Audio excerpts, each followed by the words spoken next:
পদের অভিযোগ আনা হয়। এজন্য তার বিরুদ্ধে হাইকোর্টে মামলা করে ফ্যাসিবাদী সরকার। রাজধানীর মতিঝিল থানায় তার নামে অভিযোগ করা হয়। গাজীপুর মেট্রোপলিটনের বাসন থানায় ও রাজধানীর তেজগাঁও থানায় রফিকুল ইসলাম মাদানির বিরুদ্ধে ডিজিটাল নিরাপত্তা আইনেও মামলা দায়ের করে তৎকালীন ফ্যাসিবাদী প্রশাসন।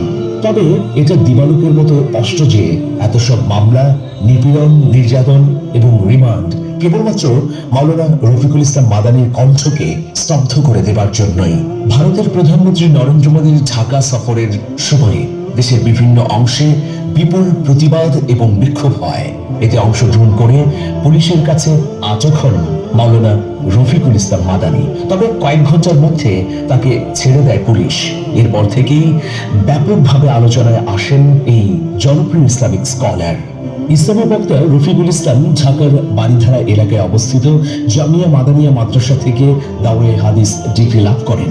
এরপর থেকেই অনেকে তার নামের শেষে মাদানি টাইটেল যুক্ত করে দিলে তিনি এভাবেই পরিচিতি পান। রফিকুল ইসলামের নামের সাথে মাদানি যোগ করার বিষয় নিয়েও বেশ কিছু আলোচনা রয়েছে।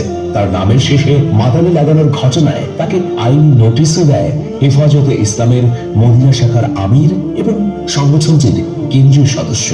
তবে রফিকুল ইসলাম অকপটেই স্বীকার করেন যে তিনি এটা ব্যবহার না করতে চাইলেও মানুষ ভালোবেসেই তার নামের শেষে এই অভিধাটি যুক্ত করে দিয়েছে। আজকের এই মাহফিলে মাওলানা রফিকুল ইসলাম মাদানিকে আমরা স্বাগত জানাচ্ছি।